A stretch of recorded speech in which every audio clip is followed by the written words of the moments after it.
everybody, and welcome to the latest edition of the Purpose Hangtime podcast. I'm your host, Ricky Pan, and my co-host, Leon McFarlane. And in today's episode, we're going to be interviewing Leon, the other half of the Purpose Hangtime podcast, and we're going to be tracking the end of his relationship, in this case, divorce, to the start of a new one and the journey in between. But before we delve into that, firstly, I just want to take this time out to say a big thank you to everyone that watched and listened to the previous episode of the podcast. Firstly, for me, it was the most difficult podcast I had to do, both on an emotional, mental level.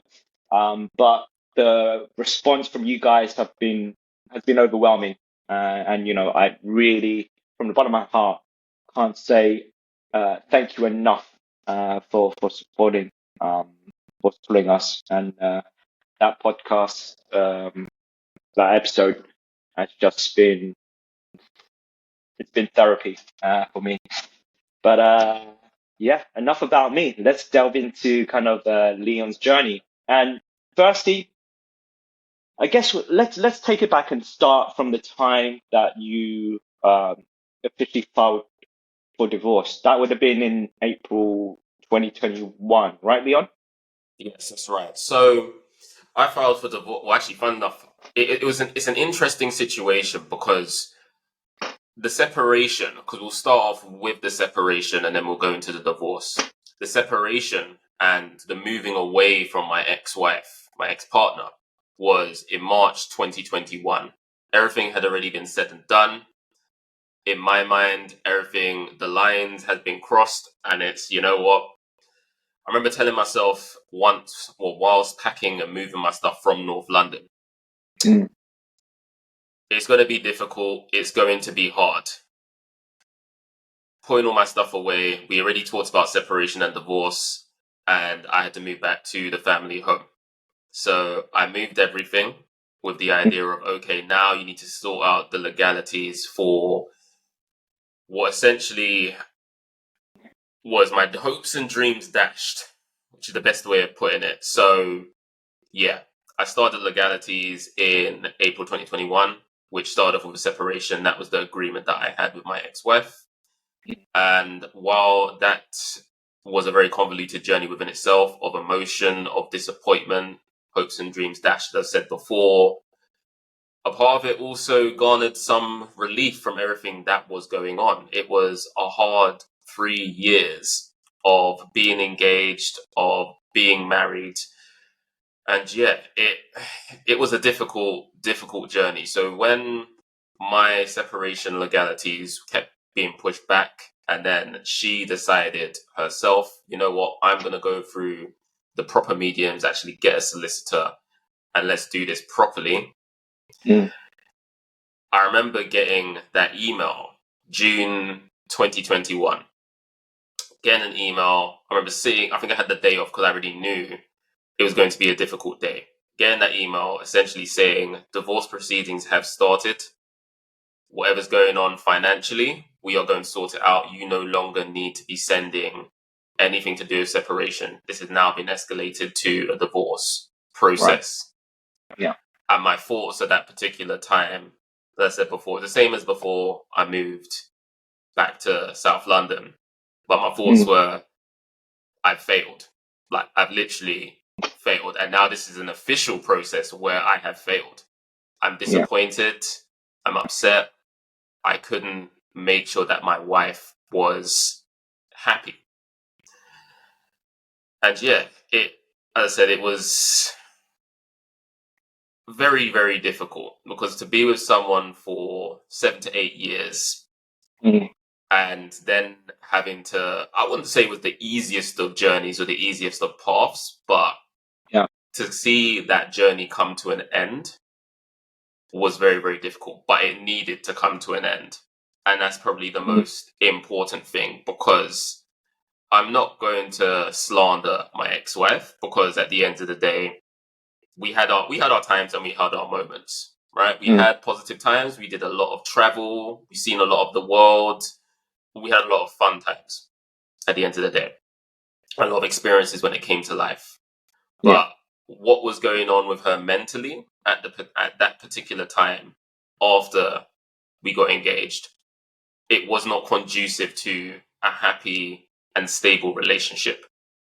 And it took so much for me to realize that, to be told before leaving from North London, I don't love you, I didn't want to be engaged, I didn't want to be married, whilst being in a short marriage as it is, as a guy who I would like to believe has integrity, it was very, very difficult to hear.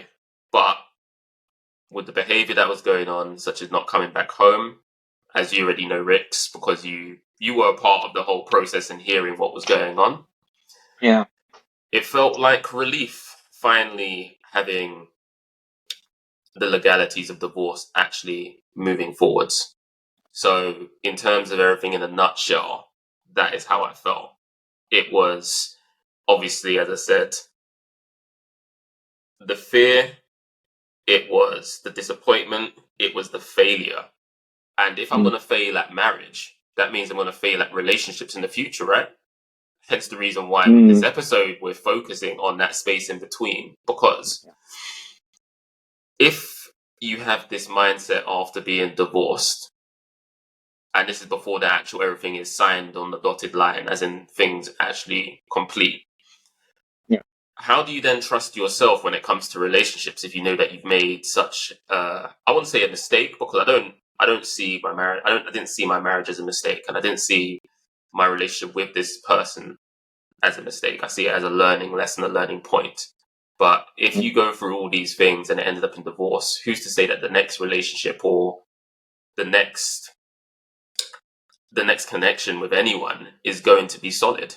You're fearful, you can't trust yourself. And that's something that I had to deal with internally.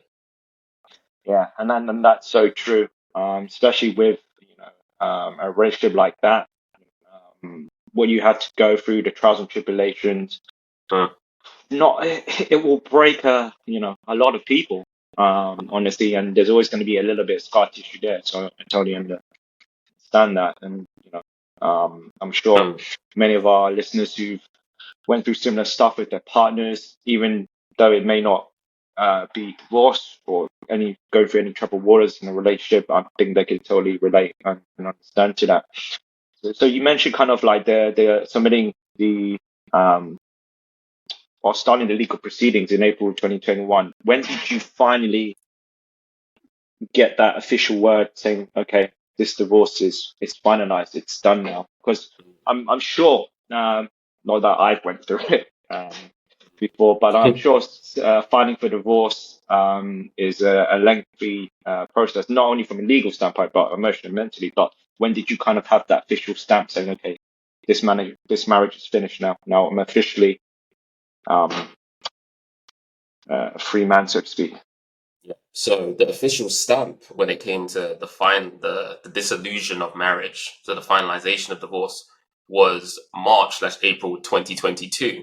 So the actual divorce process was basically as long as the marriage itself, which is it's quite harrowing when you sit and think about it, because this is where there's this saying that always goes, you never see your true partner until divorce court, because this is where finances are finally put in writing for everyone to see. There's full transparency between you, your partner, and the two solicitors that are essentially fighting this out for you. Or I said, actually, no, let's not use the term fighting, but trying to find a resolution to the actual problem. So you have that. Emotions are on the line. So all it takes is for, let's say, I think a good example in my divorce process was seeing so when it comes to, well, it's now changed because now we have a no-fault divorce system in the UK as of last year. But when myself and my ex-wife were going through the divorce proceedings, it was fault-based. So someone had to take responsibility for the breakdown of the relationship. Now, for me, who wanted to get out of this relationship after trying so hard to make sure it could work, essentially took the fall because I wanted a quick resolution, or quick in my mind, a quick resolution to what was going on. So that means when my ex-wife filed for divorce, she stated it was due to my unreasonable behavior, which Right. led to the breakdown of the marriage. Now, those who know me know, well, some people call me a gent, some people call me amicable, some people deem me as friendly, having positive energy. So Yeah. to have that mention of my unreasonable behavior with 5 particular points, because you can't file for divorce unless you have an actual solid reason for that divorce. And those 5 points, I felt assassinated my character so deeply that Mm. I wouldn't say it fractured me, but it definitely caused some fissures in my mindset when it came to life. Oof. Yeah. And how did you kind of cope with that? That character assassination.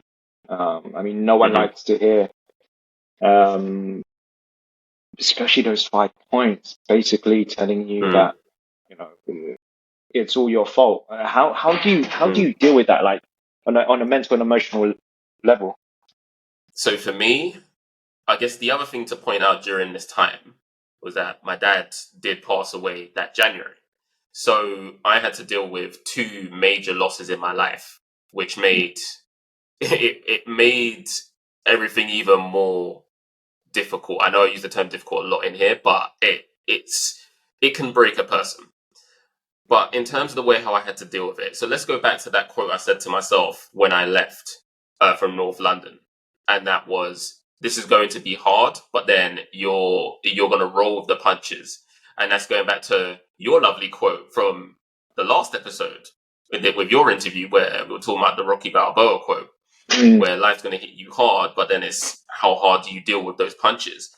I Yeah. essentially said to myself, you know what, Leon, you're going to have to reinvent yourself.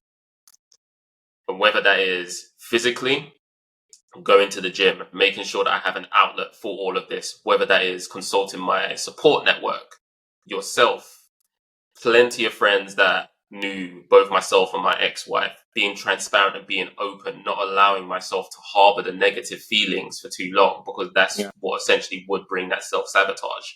Yeah. Even down to reading loads and loads of self-help books, and just making sure that I had something to focus on and something positive to look forward to in the future. But also, there was a negative side, or I'd say a middling / a negative side to how I dealt with the situation. As it was a loss, I essentially had to grieve the situation, right? Mm. And this is my dad. My dad will focus on that on another episode, but it's more just to point out what the mind space was during that time. Yeah. But I had to grieve my relationship, my romantic relationship. And I Yeah. didn't allow myself to do that. And the reason why I didn't allow myself to do that is because I thought to myself, you know what, I can overcome this by literally, I won't say bottling up, but essentially transmuting that pain, that anger, that fear, the lack of Mm. support and everything into something else, and Mm. listen to content which would agree with my mindset. So I don't know if many of the listeners know, but there is such thing as the red pill community. And I became, I wouldn't say a big member of it. And when I say the red pill community, think of the Andrew Tates of this world, think of the Fresh and Fits of this world. We're not here being an advocate of, of those Yeah. podcasts, but there's certain elements that I would draw from that. I felt that I really could not trust being in another relationship. I felt that I couldn't trust women at that particular time. Not the hateful, because that would make me misogynist, and that's obviously not something we Yeah. perpetuate on this podcast. We seek understanding. Yeah. But I just felt I needed to silo myself. I needed to enter a monk mode of some sort. Really, really just sit and improve on myself before seeking any other sort of relationship. Because as I said, if I could fail at marriage, like this, and this is what I generally thought at that particular time. What do I have to give until I can allow myself to rebloom or allow myself to rise from the ashes like a phoenix? Yeah, no, that's true. And, Leon, it's just hearing it again, having to deal with the loss of a romantic relationship, but also your dad as well. Full Hmm. credit to you, man, for kind of pulling through, because I can only imagine how hard it is dealing with kind of two situations together at the same time. It's crazy. Um, Now, you mentioned something about monk mode. Now, remember we had this conversation, right? The exact conversation we had was like, "Oh, Ricky, I'm gonna be like a monk." I was like, "What do you mean you're gonna be like a monk?" Yeah, I'm gonna abstain from like sex and dating and relationships. Hmm. And you said that for a whole year, right? But honestly, you failed at that. um, do you want to delve a bit more into what you meant by monk mode and how you were planning to Hmm. just work on yourself a whole year and then how that kind of transpired from there? Yeah. So, in terms of the monk mode theory and the monk mode idea, it is coming from the red pill community because I was a very big fan of a YouTuber called The Coach or Coach Greg Adams, Shout a out to the guy, coach. a guy who he based himself on edutainment, as he likes to call it, educating those gentlemen who have had bad situations when it came to relationships. They did not get the outcome that they wanted. Yeah, And essentially, really, really, really wanted to focus on improving themselves so yeah, when they are ready to get back onto the market, they would be ready for the market. But obviously, once they have dealt with their own individual demons, focusing on the finances, focusing on the career, and focusing literally just not on women and not mm, on what society perpetuates today, where it's yeah, oh, go out, get as many women as you like, or yeah, be dating on this constant carousel, yeah, which I didn't particularly agree with. So essentially, what the monk mode was, and I can laugh about it now, the monk mode situation was okay. I'm going to, once I move back home, because I want to move back to the family home, let me focus on my career. At that current moment in time, we were in, I think it was second or third lockdown. yeah, And the third lockdown was our chance to shine at my old workplace because I'm a scientist, as most people do know.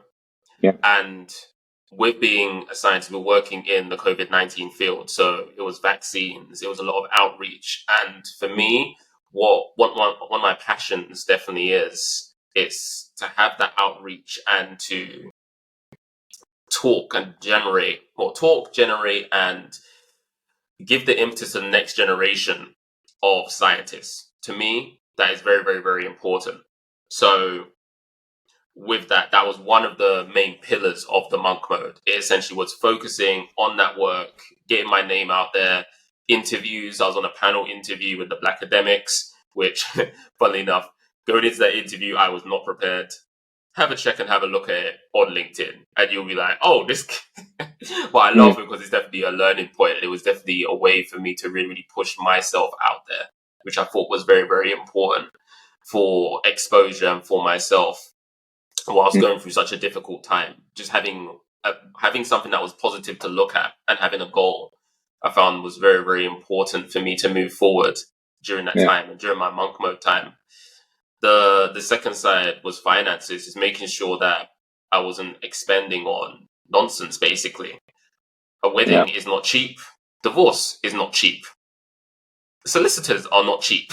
So it was really just to garner and really, really have that mindset to really get back to let me put my money back in my pocket again. Let me yeah, allow myself the leeway and the leverage to be able to move myself forward in life, whatever I decide to do, whether it is buying a property or whether it's I want to go on a sabbatical or whether yeah, I want to move to the US. It's all these different things. I'll go on nice, luxurious holidays to make myself better. So these are all the very key important things that were part of monk mode. And then the other important thing was to not allow my mind to be swayed by ladies that are out there. Because for me, it was, okay, you know what? As I said before in this interview, you failed at one thing. You need to go and lick your wounds now. You need to put yourself back together again, like with Lego pieces, and just make sure that you are solid enough to be able to deal with the ladies, or the ladies that I was attracting. Let's put it that way. It's probably a better way of putting it. That I was attracting before that point. Yeah. And when I had a look at the dating market, I want to say had a look, just literally seeing what my single friends had to deal with. So I will mention yourself, Ricky, and quite a few other close male friends and close female friends. I was looking at them thinking, this looks like a cesspit at this current moment in time. It looks hostile. It looks crazy. I've never used a dating app before and I don't plan to. So what I'm going to do is focus on myself, get myself in the gym, get my head down and really rebuild my life, because this is my chance of rejuvenating myself again and trying everything again. Just literally another restart at life, which I'm very, very fortunate to have. Yeah, no, and that's awesome to hear. Now, to my previous story, when I said you kind of failed at monk mode, I didn't mean it in kind of like you failed in rebuilding yourself. It was just of that course. time duration, right? You said a full Yeah. year, but do you kind of want to let the listeners know what happened that caused you to break that monk mode? Well, when we say monk mode, we'll talk about it in terms of intimacy. So in terms of intimacy and just really avoiding I won't say avoiding opposite, but avoiding in a romantic manner, just to give some clarity there. What actually happened is, with me being so focused on myself, and this is why I think that for anyone who does go through the same sort of situation, where it's divorce or where there has been a traumatic event, when you start to focus on yourself and you do essentially a gap analysis on yourself, on what is going on and why, because when it comes to divorce and any sort of change from a big circumstance, you then start to reflect on things that you could have done better. Was I big enough? As in, when I say big, as in, was I muscular enough? Was I athletic enough? Did I have the right job? Did I spend enough time? You start to think. And essentially, with that monk mode idea, I started to do that gap analysis.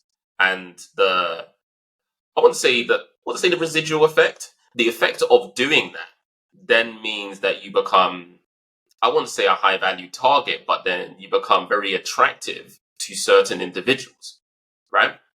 So I spent my monk mode, in inverted commas, essentially lasted about 3 to 4 months.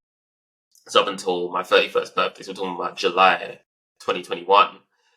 I have been consistent in the gym. I started to cycle to work, which was so cathartic. It basically gave me a new lease of life doing that. And obviously with everything going on with the science work, it allowed me to really, really find joy during such a process. And that joy was definitely emanating from me. So when lockdown ended, we went out. We started to go back out again. I was thinking to myself, do I want to go out clubbing? Not particularly, not really, but let's go and club. And we went out.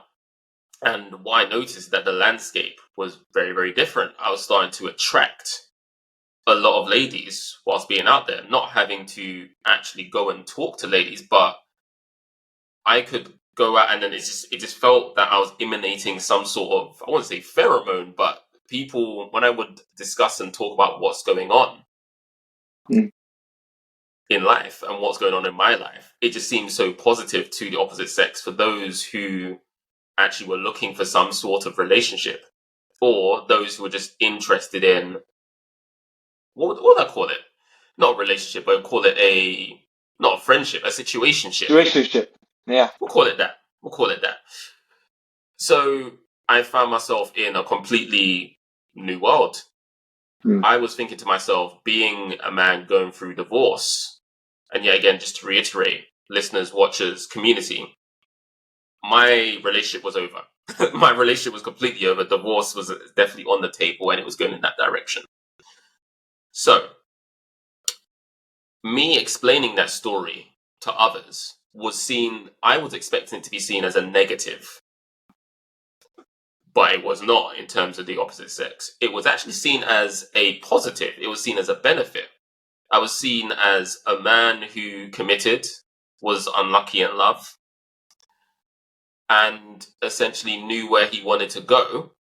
Therefore, it would attract more and more ladies at the time. And I was thinking, and I remember saying to you, Rix, what is going on? It seems like I'm having a post-divorce glow up, Were which you makes no sense. were you still wearing the kind of ring at this during this time?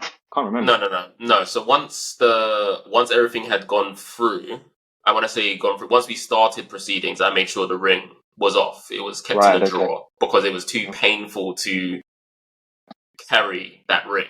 And the reason why I say it was painful is because I already knew that the decisions that had been made, there was no real way of going back. Too many things had been said from the significant other. We got married in Hawaii, and to me, it felt that all these things just wasn't enough. So the new chapter had already begun.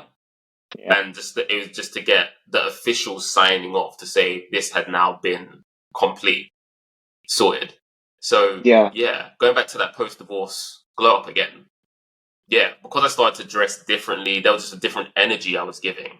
I remember you saying at one point in one of our earlier episodes, whilst going through, well, literally just before the divorce process with the marriage, I was very, I wouldn't say whiny, but I just didn't really have a positive. I had a really negative mindset on life. I was upset. I wasn't really a great person to be around. You are so miserable, and there were some days I'm like, that's the term we want to use. Yeah, miserable. Yeah. I don't want to talk to this guy because I remember how much it affected you, and I think I can speak for both of us. We're both positive people in the sense that we feed off positive vibes, energy. So yeah, I mean, being around negativity, it kind of brings you down a little bit. But yes, exactly. Like I said, bro, you went through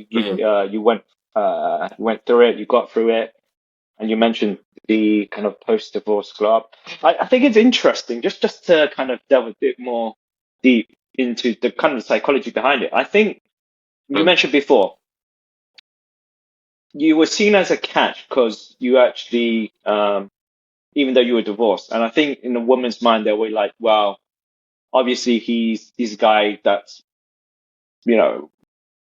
has been in a long-term relationship, has the experience, has the attention, as not just looking for a hookup. So I think maybe girls kind of sense that's a sense of like they could trust you to a certain extent. Okay, this guy's not just going to be looking for just a quick one night stand, for example. Why is he telling me about his divorce? Oh, he's opening up, he's playing vulnerable, and I think females are beginning to appreciate that more and more.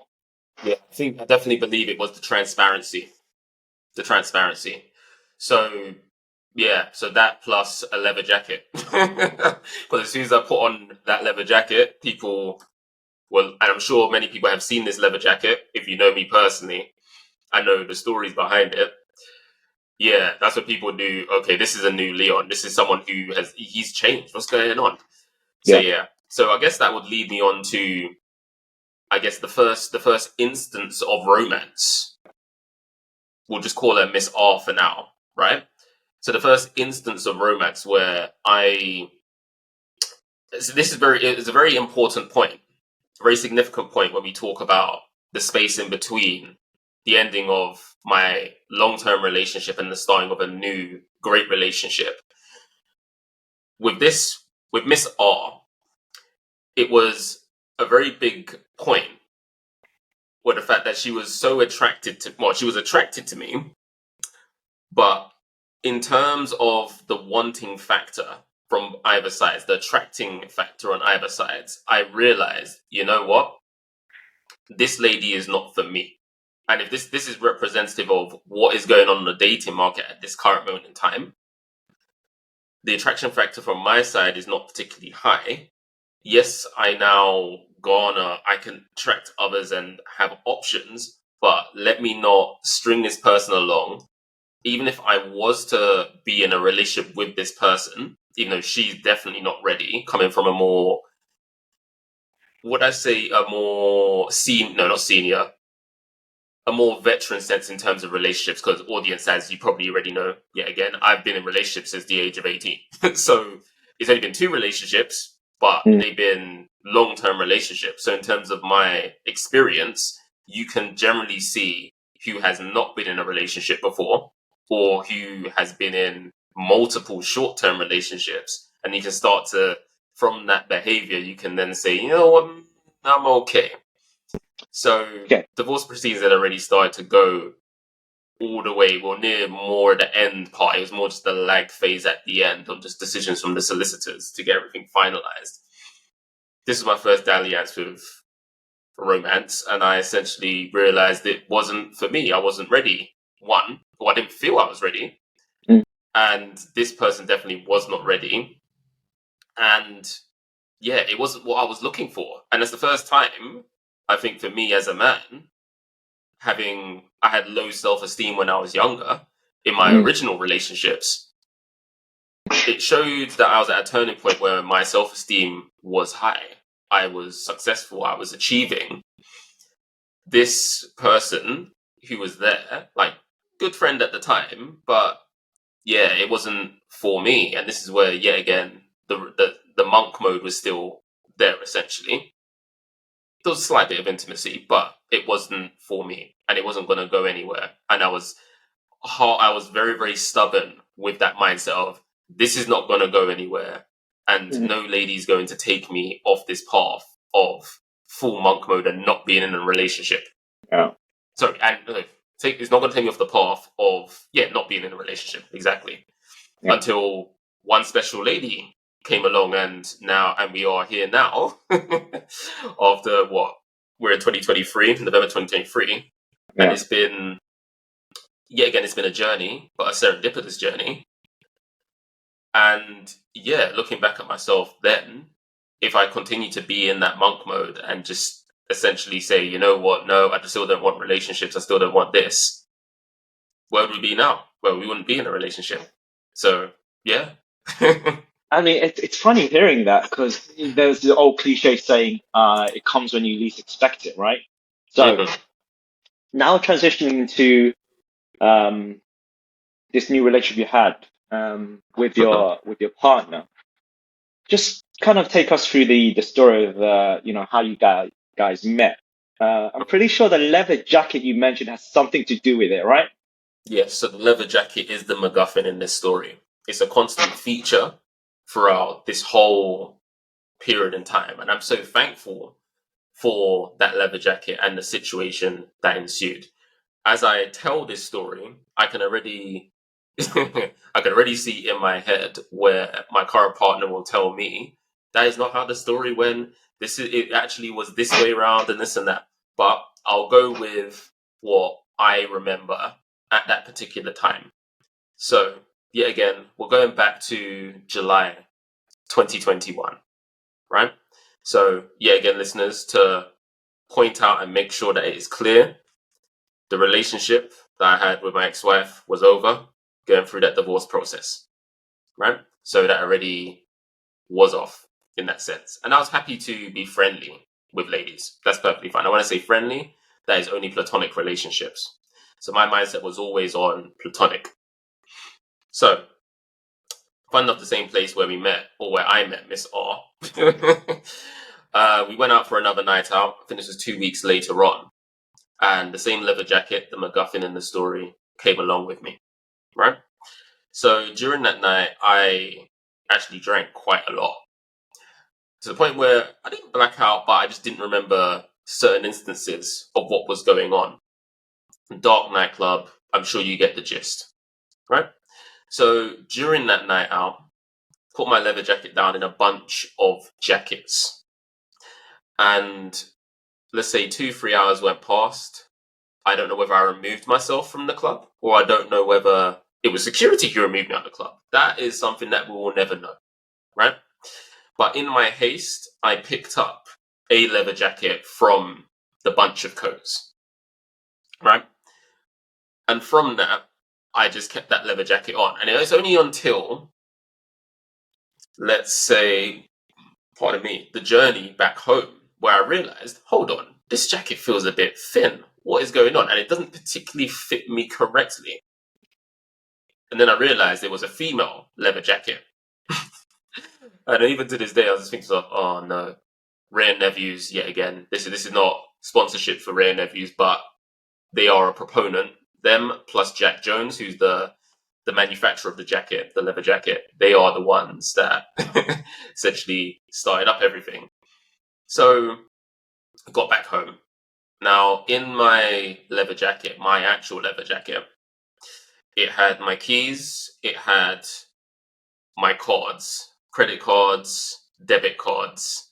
It had my ID. So it also had, my driving license. And on top of that, also had my keys. So essentially, a lot of my life was in that leather jacket. And here I am with a stranger's leather jacket that smelled of a very, very nice lady's perfume. But it wasn't my leather jacket, right? So this was on the Friday night / Saturday morning. And I remember on the Saturday itself thinking, oh no, this is ridiculous. So I've lost all this stuff on a night out that I didn't particularly realize was going to happen.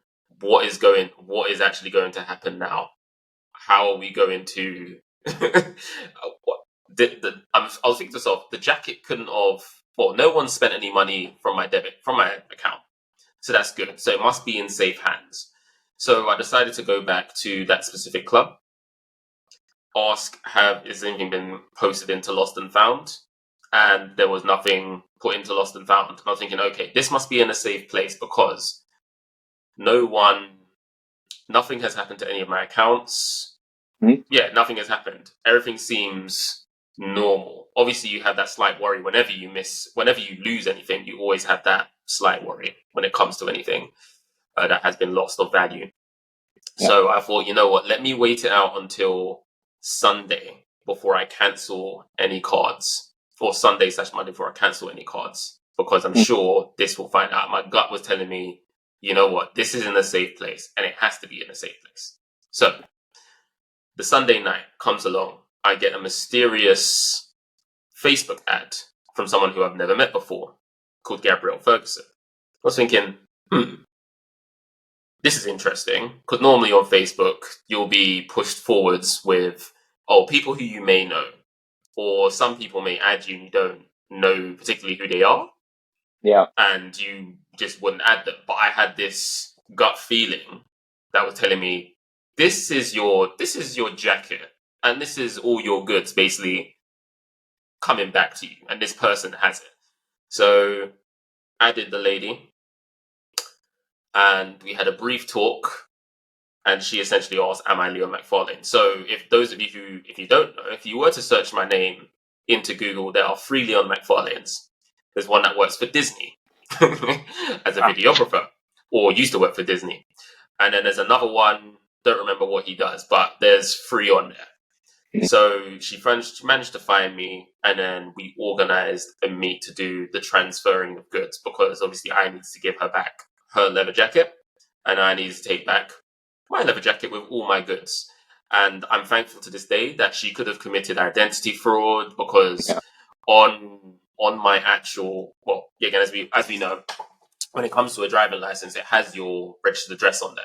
So it has your registered address, everything is on there. So you could essentially book flights to crazy places, being essentially identified as one person, or you can open up a new bank account as this person and just make sure that the details are in your name. So there's all different things you can do with that information. So I'm very, very thankful that it was in the right hands.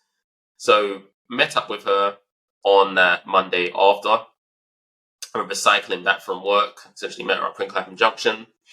And it was quite convenient that she was based literally not too far away from where I was. It's literally just a 10, 15-minute train, right? And I was thinking, these all seem to be positive things. So we met up, we did the exchange, gave her a nice big hug. I just said, thank you so much. Thank you so much. And I knew that this was an amazing lady. She was calm. She was attractive. She was positive. And she just and when I say positive, just emanated that positivity.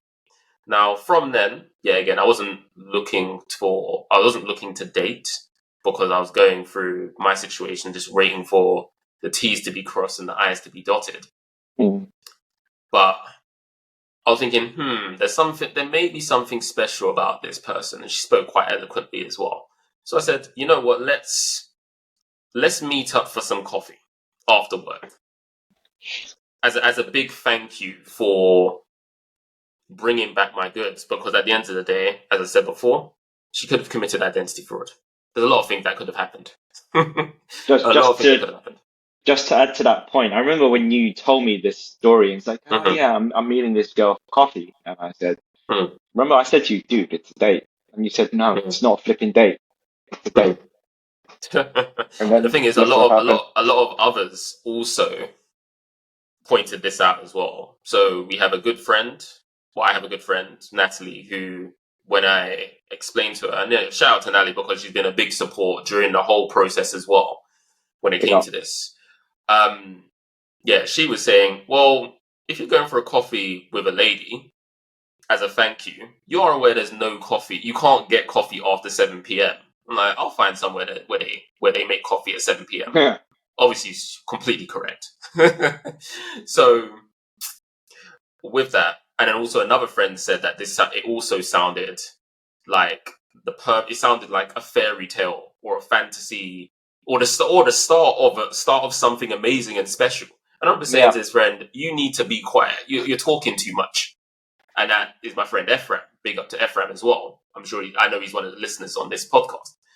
So with all that, went for this date, looking back in hindsight, it was a date, And the first thing that Gabrielle asked me was, are you married? One of the first things. Yet again, she arrived not thinking it was a date, it literally just a thank you and everything. She asked, are you married? And I went through the full details of what was going on with the divorce, what the story was, how unhappy I was, trying to just make sure everything worked, and it just wasn't working out, and what the future looked like. And then from there, we just kicked it off really, really, really well as amazing friends. Absolutely amazing friends. We were reading very, very similar books. I forgot what on at this current moment, but yeah, really, really similar books at that particular time. It was on boundaries. Reading some books on boundaries, and it wasn't a coffee date, and it actually ended up being a pub date because we had some alcohol, we had some drinks, we were talking, and 4 hours just went like that.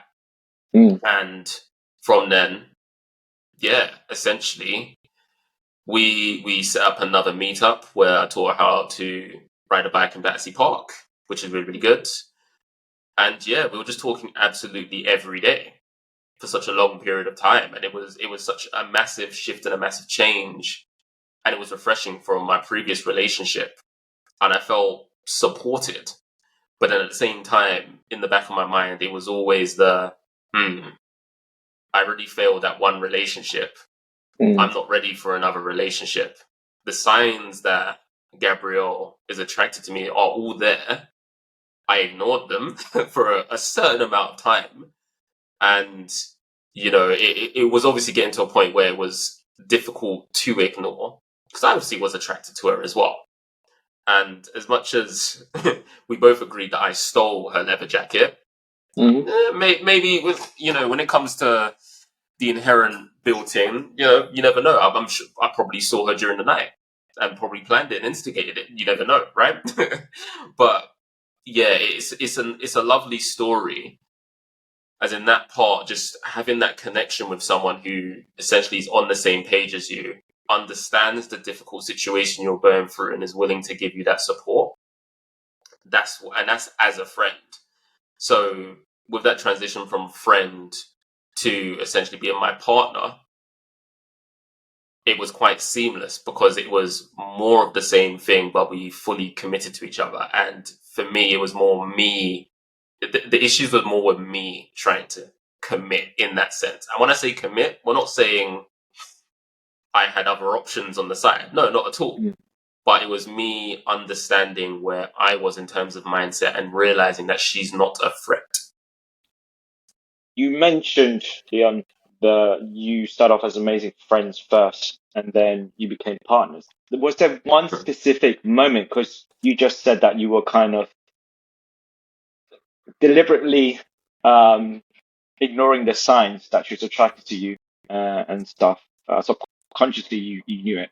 But was there a specific like moment where you were like, okay, I'm ready to kind of make this transition from friends into romantic partners?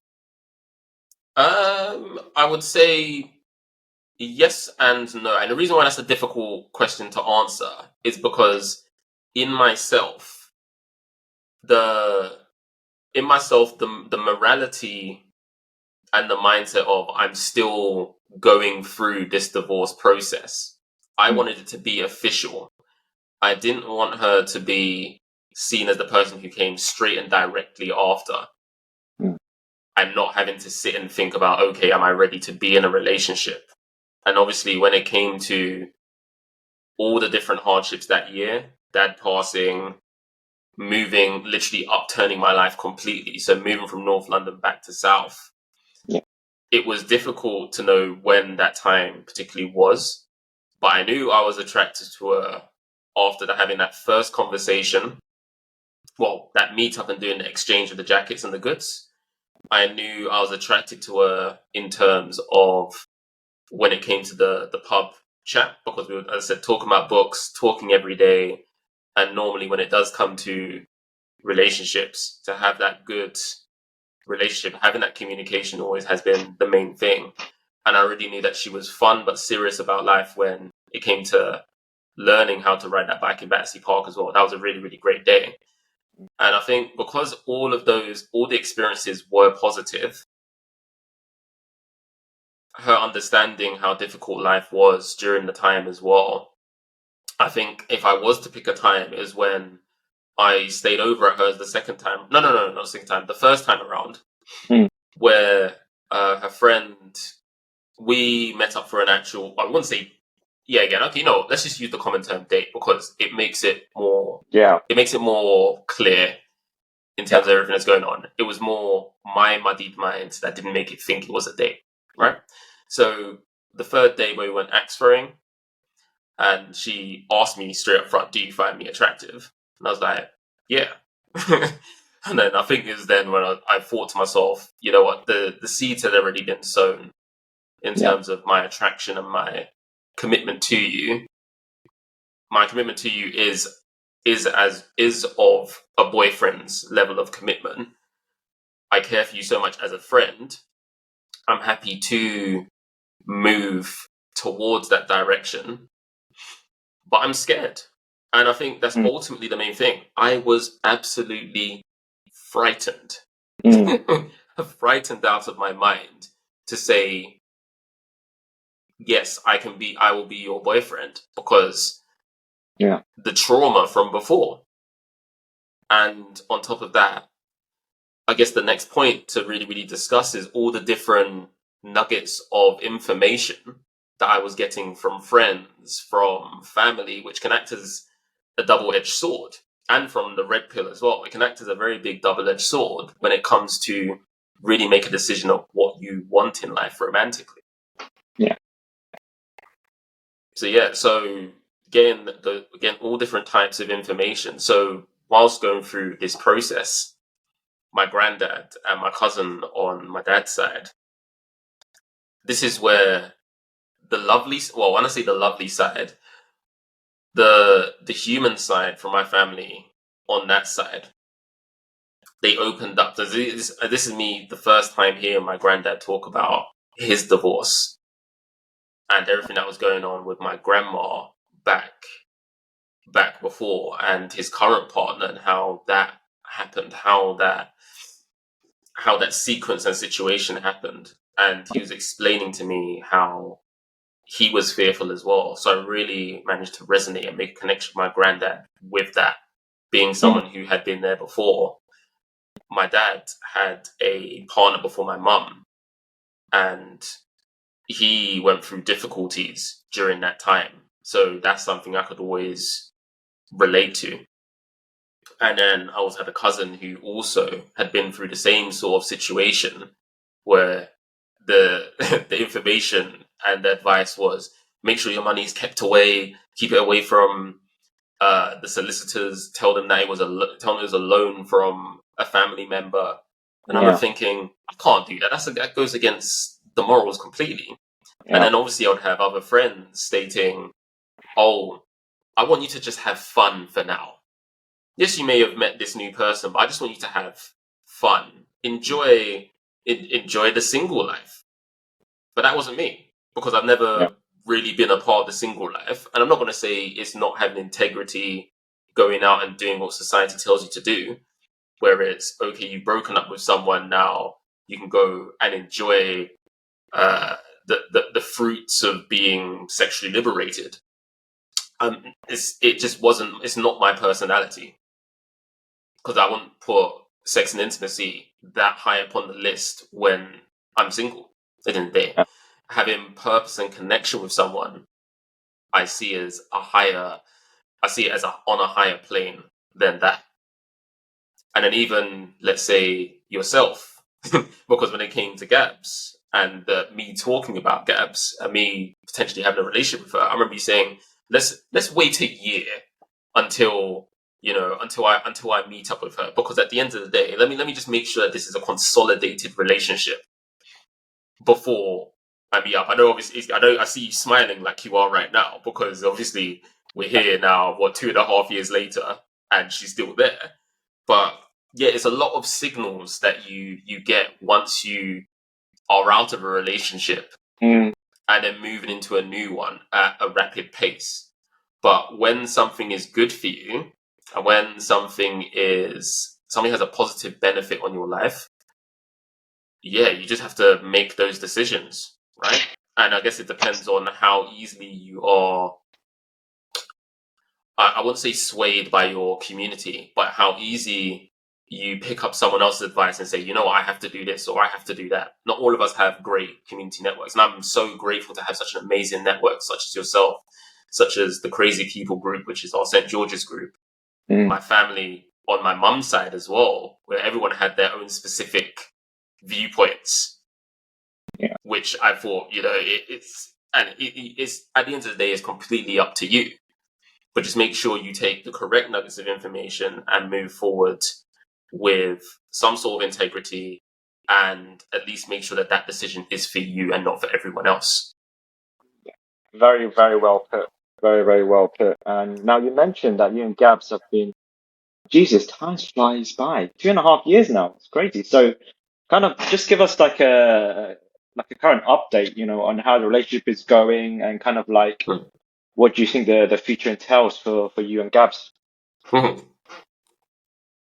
So in terms of our life's been great. And obviously there has been hurdles, as you would in any sort of relationship. But even down to when I did say to her, look, okay, let's officially make our day in September. That's when we are not officially met, but we officially made the decision to be partners in this life, be boyfriend and girlfriend. There have been ups and downs for her, which I'll let her, there will be an interview with her being on this platform discussing what those ups and downs were, because obviously you're getting my perspective. Her perspective is going to be a very interesting one, because this is the thing. If you're going to be in a relationship with someone who has this baggage, right? And we'll call it baggage can be positive or negative, right? Absolutely. Someone who has this because baggage can be also experience. It depends on what the person is doing with that baggage. You have someone with all this baggage, and you're coming in as someone who has been single for a certain amount of time. You just want to get up and go. You want to start this relationship and actually enjoy the relationship, rather than having to deal with the the extra residual, I'm not going to call it waste, but the residual feelings and demons that person has from the previous relationship. Hence why I was so focused on, let me get everything sorted out first and then move forwards. But you know how the world works and how life works. You can never, things happen when you're not prepared for it. But if you're willing to be preparing, or you're willing to at least reflect on yourself and look at yourself inwards and say, you know what, this is what's going on, but this is a positive thing and I want to move towards my North Star, then that's what you can do, right?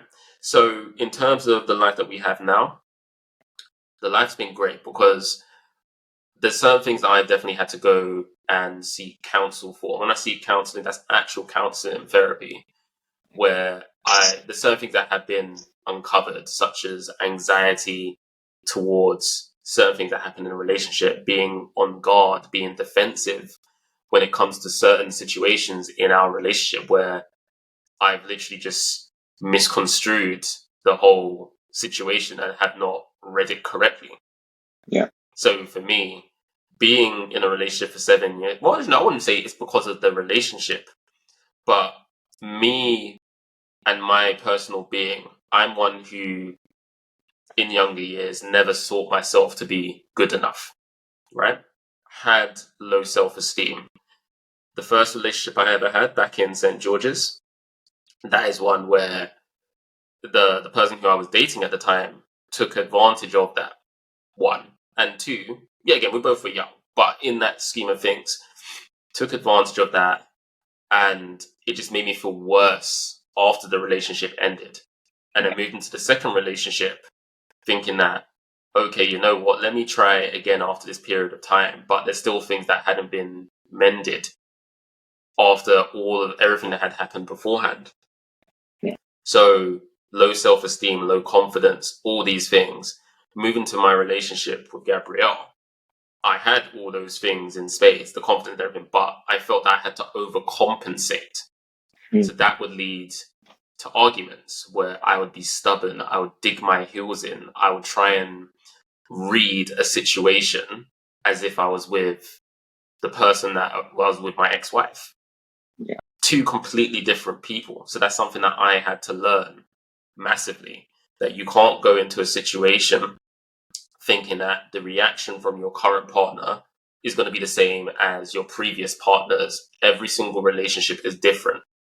Yeah. And what I have noticed with our current relationship, it does work like a symbiosis, because whenever I have my low points, I can open up. And that's something that I felt I could not do during those final years of my previous relationship.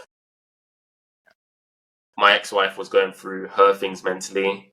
I'm not going to blame her entirely, because obviously when it comes to divorce, when it comes to anything like that, there's no one person in the wrong. There are certain things that people put into the mix, into the big bowl. Yeah. That causes the disruption and causes the breakdown, the dissolution of a marriage.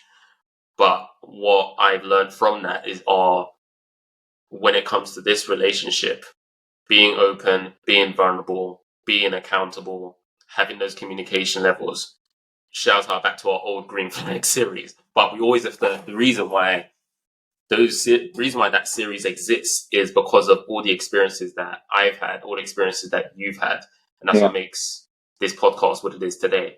But yes, in terms of how the relationship is going, it's going well, it's going smooth. We both bring positive things to the table, and it's both things that we can work on, but it's going in the positive direction. And I do look forward to that day where I can be engaged to her and I can be married to her, because it is going in that positive direction and we continue to grow. And that's the main thing that you should be seeking for in a relationship or in a stable relationship. It's that constant growth and understanding of the two individuals. And that can only happen if you have those principles in your system and in your mindset of, I'm going to be accountable, I'm going to communicate, this is my attachment style. You have to understand yourself as much as you can to be present and to be successful in a relationship. And those are the key learnings that I've learned from that. I mean, and it's awesome to hear. Mhm. And what a journey you've been on, from Mhm. death of your old relationships to the birth of your new one with Gabs, and, Mm. everything in between, the way you built yourself, the lessons you've had to learn, you've had to had along the way. I mean, it's been awe-inspiring. And yeah, if any of our listeners or viewers can take away from it, um, it's just, yeah, just it's just a beautiful journey, man. Just a beautiful journey. Um, but yeah, thank you so much for sharing that with us, Leon. Now, in true Purpose Hangtime fashion, we always like to end the podcast with a quote. So I'm going to hand it to you to finish. So, my quote for today is a quote that I share with my good friend, my very good friend Patrick, who we talk. We talk on a constant basis.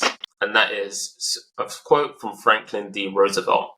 Smooth seas do not make skilled sailors. And the reason why I use that quote is because it fully emphasizes and resonates with me with everything that has happened over the past few years.